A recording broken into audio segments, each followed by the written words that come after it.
Good afternoon.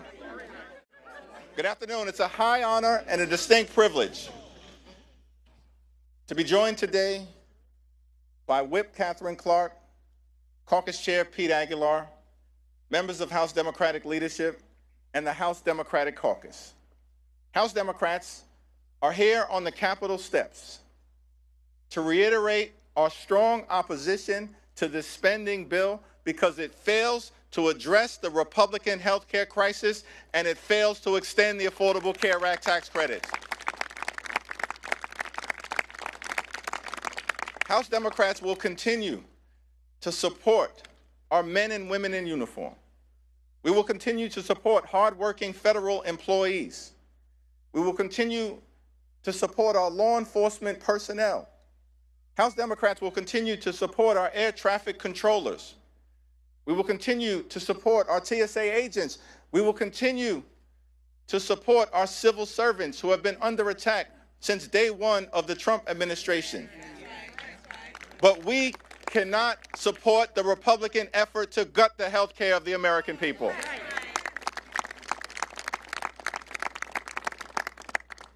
Today, House Democrats will introduce legislation to extend the Affordable Care Act tax credits for 3 years, to make sure that tens of millions of Americans don't experience dramatically increased premiums, copays, and deductibles. We believe that working class Americans, middle class Americans, and everyday Americans deserve the same level of certainty that Republicans always provide to the wealthy, the well-off, and the well-connected. The same level of certainty. And so we're calling upon our Republican colleagues to join us and extend the Affordable Care Act tax credits. And we will be working hard today, tomorrow, and throughout the balance of this year to make sure that those Affordable Care Act tax credits are extended. Now, Republicans control the House, the Senate, and the presidency. They own the mess that has been created in the United States of America. They own it. In a few hours, we will convene on the House floor. And our message to the American people is no matter what happens on the floor later on today, our promise to you remains the same. House Democrats will continue to fight to make your life more affordable. House Democrats will continue the fight to address the Republican health care crisis, and House Democrats will fight to extend the Affordable Care Act tax credits. This fight is not over. We're just getting started. We're just getting started. Now, among the many outrageous things that has been said during the Trump Republican shutdown or done during the Trump Republican shutdown, the longest shutdown in American history, is that Donald Trump made the stunning claim that in his mind, he holds two titles, that he has two positions. Donald Trump says that he's both the president and the Speaker of the House. That's what Donald Trump said in the midst of him shutting down the government. And what we've seen from compliant, sycophantic Republicans, corrupt House Republicans, is they continue to go along to get along. They don't function like a separate and co-equal branch of government. From the very beginning of this presidency and all the way through this Trump shutdown, Republicans in the House have continued to act like a wholly owned subsidiary of the corrupt Trump cartel. That may be the House Republican position. For damn sure, it ain't the House Democratic position. Because we know, and what we say to the American people is that we don't work for Donald Trump. We don't work for J.D. Vance. We don't work for your billionaire donors. We work for the American people. And that's what this fight by House Democrats, joined by our colleagues on the other side of the Capitol, has been all about. We work for the American people. As we stand on the Capitol steps, ready to continue this battle on the House floor, a battle that we waged week after week after week, and that will continue regardless of the outcome. We say to the American people that we know you deserve better. You deserve much better than the chaos, the cruelty, and the corruption that you've seen. And so as House Democrats, we're going to continue this fight to lower the high cost of living in a country where America is far too expensive, far too many people struggling to live paycheck to paycheck, can't thrive, and can barely survive. That should not be the case in the United States of America, the wealthiest country in the history of the world. And so as Democrats, we're committed to addressing this affordability crisis. That's what this fight has been all about. And we'll continue to work hard to lower the high cost of living. We'll continue the fight to fix our broken healthcare system. And we'll continue to fight to stand up for Medicaid. We'll continue to fight to stand up for Medicare. We'll continue the fight to stand up for the Affordable Care Act and an extension of the tax credits. We'll continue to fight for your hospitals. We'll continue to fight for your nursing homes. We'll continue to fight for your community-based health clinics, and we'll continue to fight for the principle that in this great country, the wealthiest country in the history of the world, healthcare can't simply be a privilege available only to the wealthy, the well-off, and the well-connected. Healthcare must be a right available to every single American. And that's the fight that House Democrats will continue to wage for the American people. It's now my great honor to yield to a freshman leadership representative, someone who's gotten off to a great start, helping to lead the freshman class, the first term members during this turbulent and tumultuous period here in the United States Congress and for the country. From the great state of California, the Honorable Luz Rivas.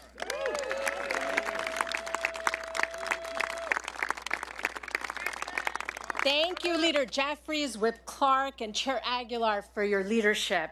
House Democrats are back in Washington, D.C., ready to vote once again to protect health care for working families across the country. Recently, I spoke with Speaker Johnson directly in the Capitol and hand-delivered stories from my and my fellow freshman colleagues' constituents who have been impacted by the Republican shutdown. This includes the story of Stephen Heller, a constituent from Van Nuys, which is in my district. Stephen and his wife are independent contractors who have to pay for their own health insurance. Because Republicans let the ACA tax credits expire, Stephen and his wife are facing a monthly health care premium increase of $1,000 per month in 2026. This will bring their monthly total to nearly $2,100 per month and nearly $25,000 for the year, just in health insurance.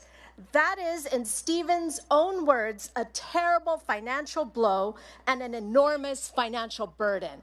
Constituents across the country like Stephen and his wife cannot afford Republicans' deal. I will vote no and continue to fight with House Democrats to protect the ACA subsidies that Stephen and millions of Americans rely on. House Democrats will continue our fight to protect health care, lower the cost of living, and keep the American dream attainable for all. Thank you. And next, I'd like to introduce my amazing colleague from Michigan, Congresswoman McDonald-Rivet.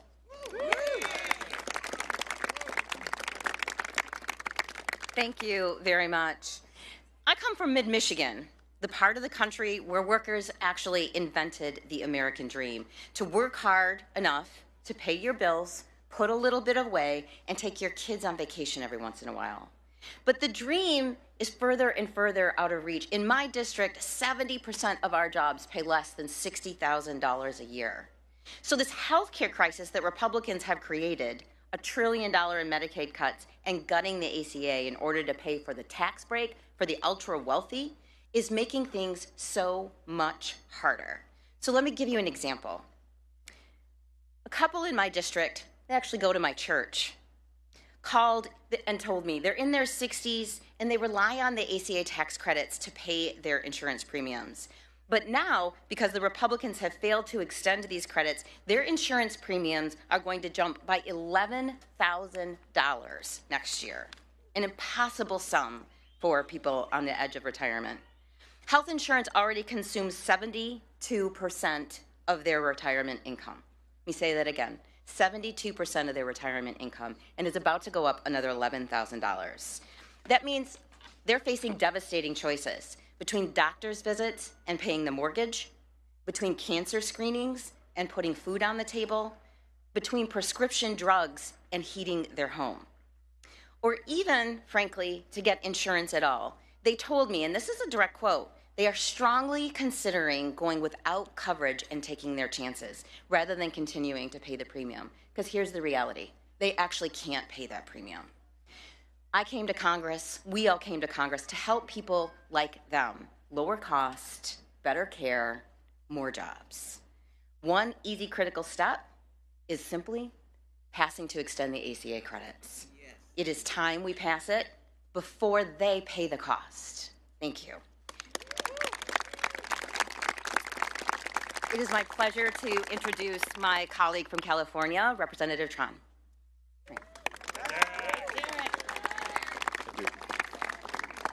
Good afternoon. I am Congressman Derek Tran, and I proudly represent Orange and LA counties in California's 45th district.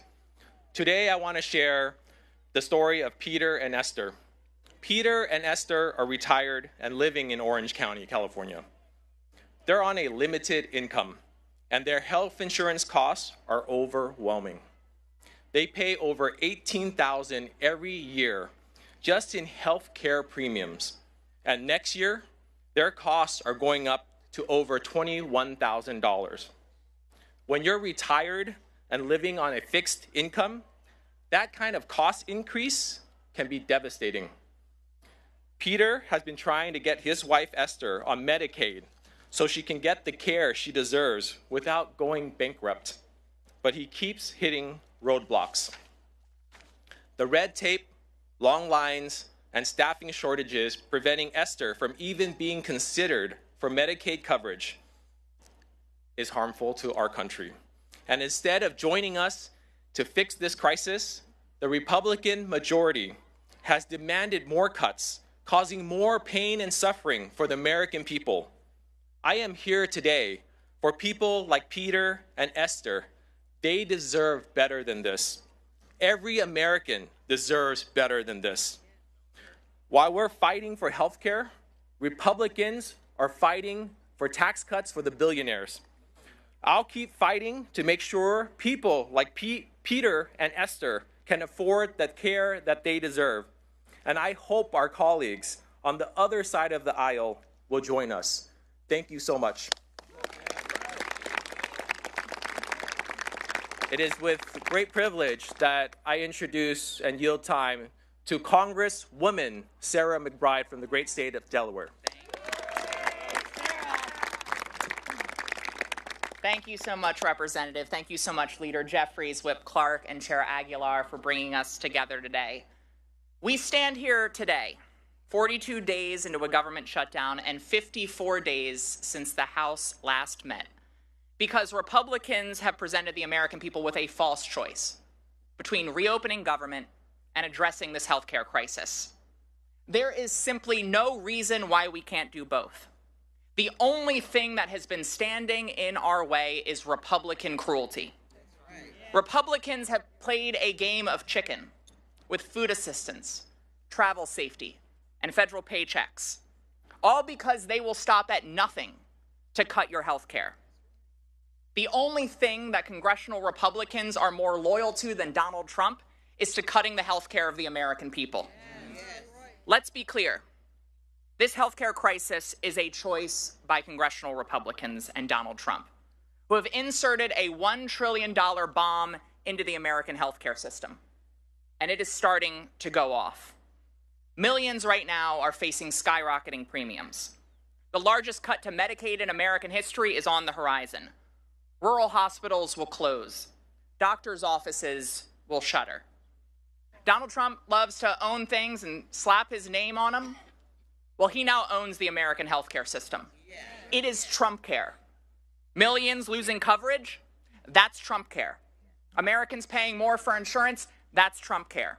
Everyone having to drive longer and take more time off work, that is Trump care. Donald Trump and congressional Republicans have raided your health care and used that money as a piggy bank to reward their donors with massive tax breaks. Cruelty is the currency of his corruption, because Donald Trump only cares about himself, his ballroom, and his billionaire buddies, and he certainly doesn't care about you. House Democrats are here for everyone, whether they voted for us in the last election or not. I'm here on behalf of all of my constituents, including a family of 4 in Middletown who will see their premiums skyrocket by $10,000 next year. That's why we are all voting against this budget, and it's why we will not stop until every single American can get the health care that they need to live and thrive in America. Thank you all very much. And it is now my pleasure to introduce my friend from the great state of Alabama, Representative Shamari Figures.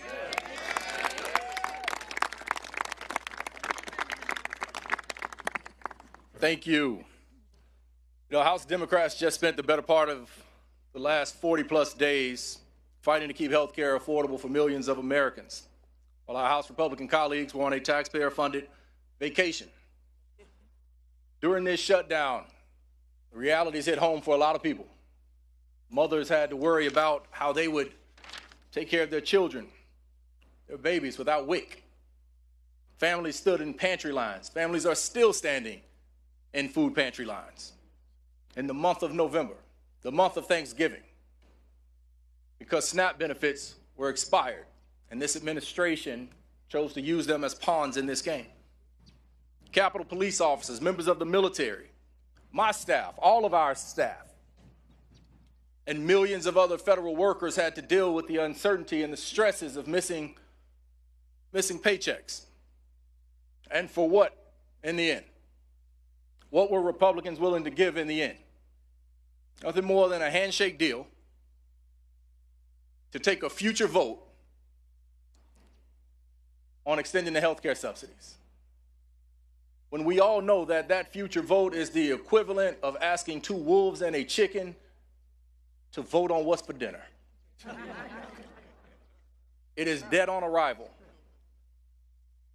It is dead on arrival. Now, I can speak to you as someone from a different perspective. A lot of us represent districts where we can talk about what could happen or what may happen. Let me tell you about what my district looks like in the state of Alabama. And it doesn't look too dissimilar from my fellow colleague from Alabama, Congresswoman Terry Sewell's district. I got about 50,000 people in my district who are slated to see their health care premiums on average nearly double. And this is in a district where the individual median income is just north of $32,000. I have 13 counties in my district. 10 of them either do not have a hospital because it has recently closed, or their hospital is on literal life support and they have to go to a county commission or a city council every single month to make payroll. And the largest hospital in Montgomery, Alabama, the state's capital, is in the midst of a bankruptcy and also facing risk of closure. And this all in a state that has the 3rd lowest life expectancy in the United States of America. So healthcare for us is not a talking point. Healthcare for us is, protecting healthcare for us is a requisite. It's a requirement. It's something we have to do. And if you ask us if the shutdown was worth it, I say, hell yes, it was worth it. Because fighting to maintain health care for American people, there's nothing more pure than that. There's no more important role that we have here as members of Congress than to ensure the health care of the American people. Okay. And so while the failure of Republicans to do anything to protect health care is truly disappointing, I want the world to know that my Democratic colleagues here in the House, they can ride with me in any battle I face in my life. They stood with us under the leadership of Hakeem Jeffries to make sure that we kept this front and center. And I look forward to remaining committed to this fight for all of Alabama and for all of America. And with that, turn it back over to our leader, future Speaker Jeffries.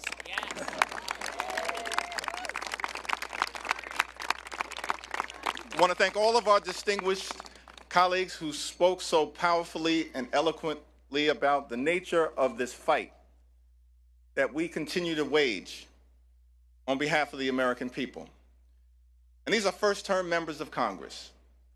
But they recognize that as Democrats, we stand on the shoulders of many who, decade after decade, century into century, have always fought to make life better for everyday Americans and to protect the health care and enhance the health care of the American people. That's the continuing and enduring legacy of the Democratic Party. FDR fought for it. Truman fought for it. JFK fought for it. LBJ fought for it. Carter fought for it. Clinton fought for it. Barack Obama fought for it. Biden fought for it. And no one fought harder in the House of Representatives than our Speaker Emerita, Nancy D'Alessandro Pelosi. That's in the DNA of the Democratic Party. From FDR to Nancy Pelosi to these first-term members. And so our promise to the American people is that we are in this fight until we win this fight for all of you. Cancel the cuts, lower the costs, save health care. God bless you. God bless the United States of America.